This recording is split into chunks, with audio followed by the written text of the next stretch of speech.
Best infrastructure, అద్భుతమైన placements, engineering లో మీ బెస్ట్ చాయిస్ ఏవియన్ ఐఐటి హైదరాబాద్. ఈ మధ్య కాలంలో ఒక యాప్ గురించి సోషల్ మీడియాలో విపరీతమైనటువంటి చర్చ జరిగింది. అది గ్లీడెన్ యాప్ అని. ఎక్స్ట్రా మ్యారిటల్ అఫైర్స్ కోసం ఉమెన్ 2 yearsలో 150% ఎన్రోల్మెంట్ పెరిగింది. ఇప్పుడు దాదాపుగా భారతదేశంలో 4 మిలియన్ల మంది, అంటే 40 లక్షల మంది దాన్ని యూస్ చేసుకుంటున్నారు అనేది. ఇక్కడ కేవలం మహిళల్ని మాత్రమే తప్పు పట్టాలా? ఎక్స్ట్రా మ్యారిటల్ అఫైర్స్ మాట ఏంటి? అందులో ఉన్నటువంటి మగవాళ్ల గురించి ఎందుకింతలా లెక్కలు చెప్పట్లేదు? మనతో పాటుగా ఉన్నారు motivational speaker and life skills coach Rajitha Mynampally గారు. హలో రజిత గారు, నమస్తే. ఎలా ఉన్నారమ్మా మీరు? నేను బాగున్నాను కవిత, మీరు ఎలా ఉన్నారు? I'm good. సో మనం ఈ మధ్య కాలంలో సొసైటీలో, మన చుట్టూ ఉన్నటువంటి సమాజంలో ట్రెండ్ అవుతున్నటువంటి టాపిక్స్ గురించి మాట్లాడుకుంటే అవి సీరియస్గా చర్చించుకోవాలి, సెన్సిటివ్గా స్పందించాలి. సో మచ్ ఆఫ్ కన్సర్న్ ఉన్నటువంటి ఇష్యూస్. అందులో ఈ యాప్ గురించి మాట్లాడుకుంటే ఎక్స్ట్రా మ్యారిటల్ అఫైర్స్ కోసం పేర్లు ఎన్రోల్ చేసుకుంటున్న దాంట్లో 150% పెరిగింది. అందులో 4 మిలియన్ ఉమెన్ ఉన్నారు అంటే ఆ లెక్కలు ఏమనిపిస్తున్నాయి అసలు? ప్రేమకు, అటెన్షన్కి, వ్యాలిడేషన్కి గురి కాని వాళ్ళు ఉన్నారు అనిపిస్తుంది. అలా అని నేనేమి వాటికి ఏకీభవిస్తున్నాను నేను చెప్పను. బట్ మీరే ఇంట్రడక్షన్లోనే మీరు చెప్పారు ఏమని, అందులో లేడీస్ గురించే మాట్లాడుతున్నారు. ఆ లేడీస్ మాట్లాడేది ఎవరితోటి? మగవాళ్లతోటే కదా, మరి మెన్నుతో మీరు అదే చెప్తున్నారు. ఆ మెన్ లెక్కలు ఎందుకు చెప్పడం లేదు? 65% మెన్ ఉన్నారు అనేది చెప్తున్నారు. బట్ మన కల్చర్లో, ఇండియాలో జనరల్గా దీన్ని ఎందుకు డిస్కషన్ పాయింట్ ఎందుకైందంటే వీఆర్ నాట్ టెన్ టు, అది మన వాల్యూస్ కాదు, మన కల్చర్ కాదు, మన ప్రవర్తన కాదు. ఎప్పుడైనా నువ్వు చేసేది కాక వేరే చేసినప్పుడే వింత. సో ఆ వింత ఇప్పుడు సృష్టించబడింది.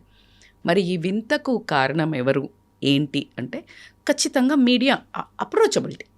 సో బేసికల్గా ఏ ప్రపంచంలో ఏ మూలలో ఉన్న వాళ్ళైనా దాంట్లో డేట్ చేయొచ్చు.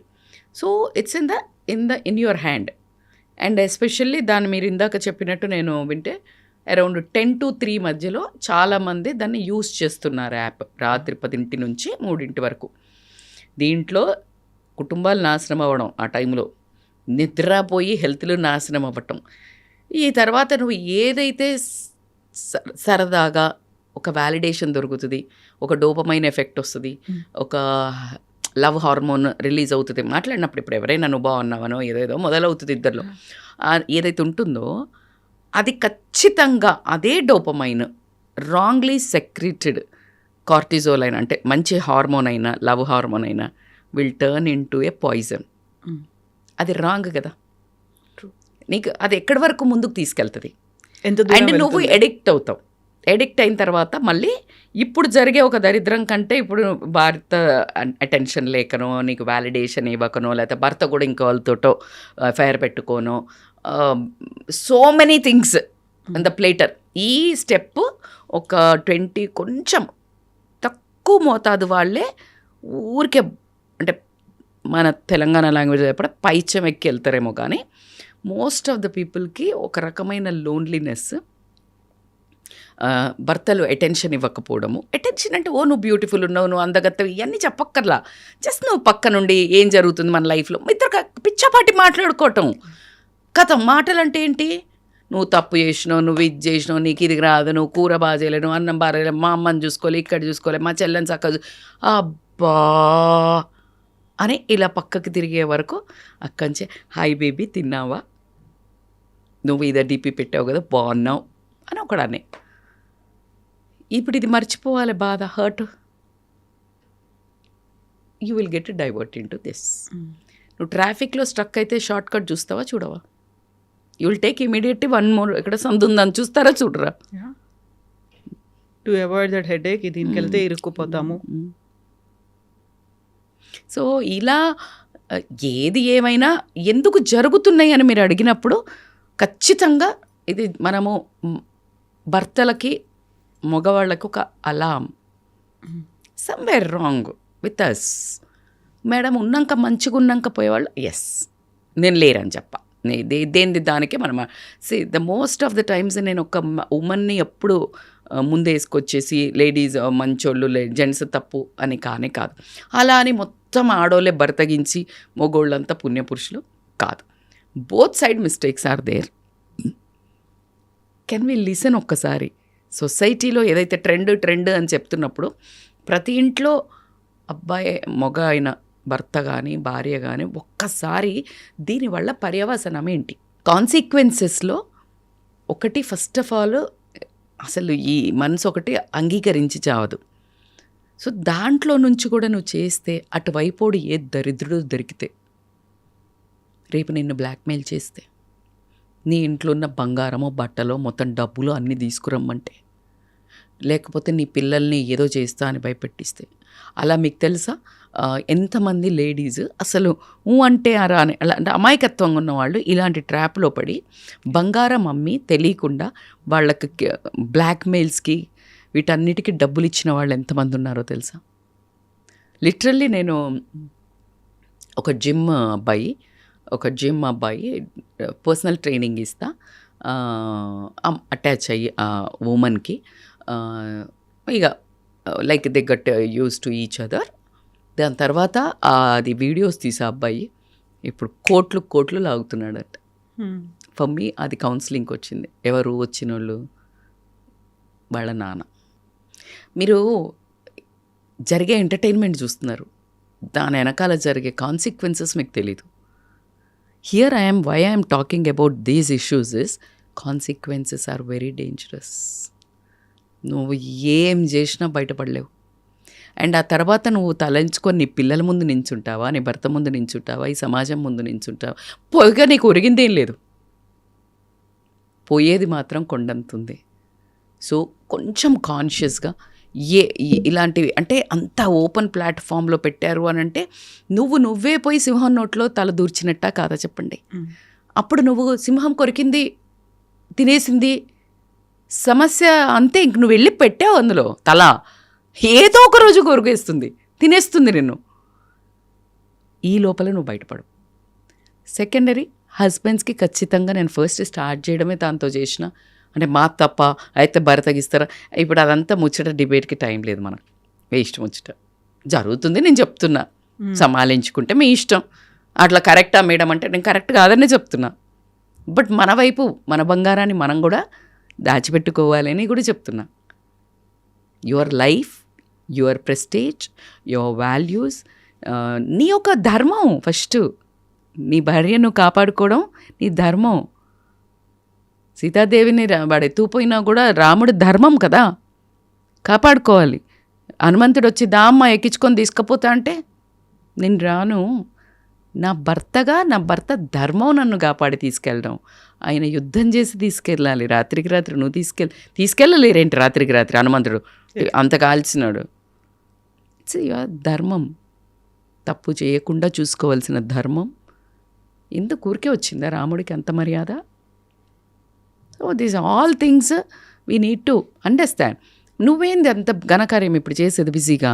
నువ్వు ఫోన్ పట్టుకుంటే నువ్వేం చూస్తున్నావో ఆమెకు తెలియదా, ఆమె ఏం చూస్తుందో నీకు తెలియదా? దాని తర్వాత నాకు మళ్ళీ భర్తకించిన ఎందుకు వస్తుంది అసలు? ఎందుకంటే నువ్వు చేస్తే ఒకటి ఇంకోళ్ళు అది ఆడోళ్ళు. అరే ఎవరా చెప్పింది? మొగుడు రాసిండు అవి డెమోక్రటిక్ రూల్స్. అయితే పొండి తిరగండి, అది కాదు ముచ్చట అసలు. ఇక్కడ అది అసలు టాపిక్ అది కాదు. I'm not talking about that. పోవడం కరెక్ట్ అనేది I'm not justifying. Let's talk reality. వెళ్తుండ్రు కొంచెం మనం మనం మనం పిల్లలకు కూడా చెప్తాం కదా, నాట్ ఓన్లీ భార్యలకు చెప్పట్లే కదా, భార్యలకు పిల్లలకు కూడా చెప్తున్నాం. బాగా ప్రేమ ఇవ్వండి, అటెన్షన్ ఇవ్వండి, టైం ఇవ్వండి. లేకపోతే బయట బడికి పడితే వాళ్ళకి అట్రాక్ట్ అయ్యి తర్వాత మనం అది సేమ్ ఆడపిల్ల కూడా అంతే.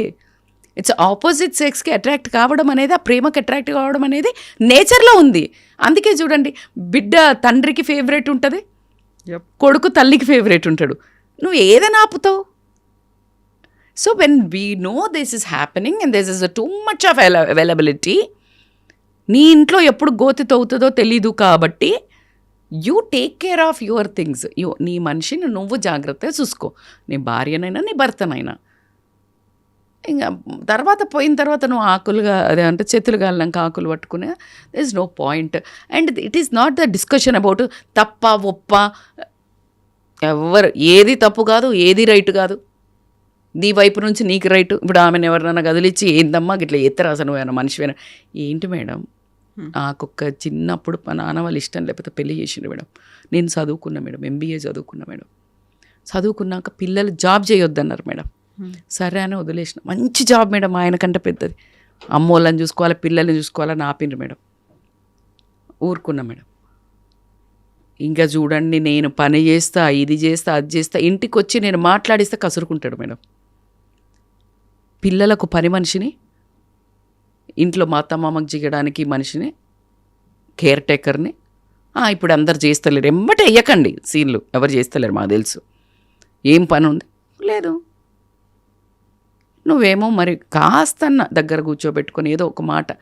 ఆడవాళ్ళకి అదే కావాలి కదా. ఎందుకు పక్కన కూర్చోబెట్టుకున్నాడు శివుడు?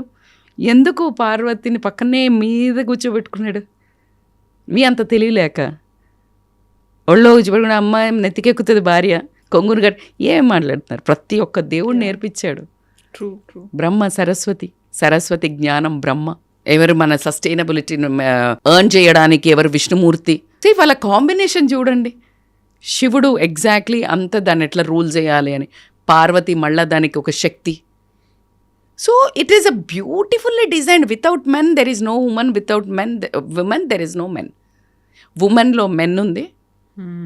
భర్త హీరో కావాలంటే ఆ HEROలో హర్ ఉంది, ఆవిడుంది. షీల హీ ఉంది.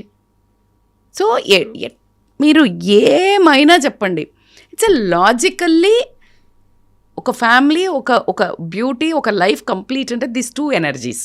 Feminine energy, it's a masculine energy. ప్రకృతి పురుషు అంతే కదా. ఆ రెండిటిని కంబైన్ చేయాలి. భార్యాభర్తలు అనేది అందుకే కదా తీసుకొచ్చి అక్కడి నుంచో తీసుకొచ్చి మరీ జబర్దస్తిలో అంటగట్టినారు. సో నీకు ఎక్కడ కూడా నువ్వు అర్థం చేసుకోవాల్సింది, ఉన్న ఈ జన్మకు వీళ్ళు దొరికారు. నీకు ఇష్టం లేదు, డివోర్స్లు ఇచ్చుకోండి. అట్లా మళ్ళీ డివోర్స్ ఇవ్వమని చెప్తున్నారా మేడం అంటే, మరి ఈ దరిద్రం కంటే అది బెటర్ కదా. అట్లీస్ట్ మోనోగమి అని ఉంటుంది. So you need to go to the roots. And ఏదో పెద్ద వాల్యూసు, భగవద్గీత, రామాయణం ఏం చెప్పినా చెప్పకపోయినా తర్వాత మీరు you are that scripture. What's your life teachers. తప్పులు జరుగుతాయి, కానీ ఒక తప్పు జరిగితే తెలియక మళ్ళా చేస్తున్నావు అంటే అది wantedly, deliberately you're doing, and you will end up in falling into the pit. ఇదే తథ్యం. దానికి ముందు సమాలించుకోండి. అండ్ ఇట్ ఈస్ అగైన్ మీరు అన్నట్టు అమ్మాయిలు పోతున్నారు, ఇంట్లో ఫుల్ పోతున్నారు అంటే అమ్మాయిలే పోరు కదా, అందులో అబ్బాయిలు కూడా ఉంటారు. Start discussing about men also. Men is giving that, men వస్తే ఉమెన్ వెళ్తుంది, ఉమెన్ వెళ్తే మెన్ వస్తాడు. So both are equally partners in crime. So మన ఇంట్లో ఉన్న వేరే వాళ్ళని ఉద్ధరించడం ఆపేసి ఎవరింట్లో ఉన్న భార్యను భర్తను భార్య, అదే ఆ టిండరో ఏమన్నారు, ఏమో యాప్ అన్నారు, గ్లీడేనా ఆ యాప్ లాగా ఇంట్లోనే యాప్ పెట్టుకోండి. ఇంట్లోనే మీరే యాప్లో జాయిన్ అవ్వండి. మీకు అలా కాస్త సరసంగా ఉంటుందంటే మీరిద్దరే జాయిన్ అయ్యి మీ ఇద్దరే మళ్ళీ రొమాన్స్ చేసుకోండి. సో అందులో కూడా ఇప్పటిదాకా మనం ఒక పాష్ సిటీస్, మెట్రోపాలిటన్ సిటీస్ ఇవన్నీ అనుకున్న దాంట్లో Bengaluru is on the top, first place ఉంది. తర్వాత హైదరాబాద్ ఉంది, Mumbai is on 5th place లో. బెంగళూరు ఎందుకుంది తెలుసా? మోస్ట్లీ ఏమో నా గెస్, ఇది లైక్ మై ప్రిడిక్షన్. బెంగళూరులో చాలా జాబ్స్ కోసం వెళ్తారు. జాబ్స్ అంటే ఇద్దరు working and both don't have time for each other. Phone పట్టుకుంటే అది మా టైం అవుతుంది, ఎదుటి మనిషిలో పక్కతో ఉన్న మనిషిని పట్టుకుంటే అది మీ టైం కాదు. అది ఫోన్ పట్టుకొని వేరే వాళ్ళతో ఎక్కడో కనెక్ట్ అయితే అది me time, my time. So everybody wants that me time. And unfortunately పక్కనే ఉండి ఇద్దరు వేరే వాళ్ళతో రొమాన్స్ చేస్తుంటారు. This is what exactly happen. And it is a high working place కదా. అండ్ మీరు ఎప్పుడు కానీ బట్టల్ని బట్టి అంచనా వేయొద్దు, సిటీని బట్టి అంచనా వేయొద్దు అన్నట్టు. Mumbai is the least. Pune, Mumbai crazy. జనరల్గా ముంబైని ఏమనుకుంటాం మనం, అది ఫుల్ పాష్ కల్చర్ అని. కాదు, మీరు అన్నట్టు Bengaluru, it is a shocking. This is what exactly అందుకే అంటారు కదా, ఇది తిరిగే వాళ్ళ ఇప్పుడు ఇట్లా పాష్ బట్టలు వేసుకొని బాగా బయటకు జాబ్ పోయినంత మాత్రాన వాళ్ళు తెగించిన వాళ్ళు కాదు. ఇంట్లో ఉండి చీరలు కట్టుకొని ముసుగేసుకున్న వాళ్ళు అద్భుతమైన మనుషులు కాదు.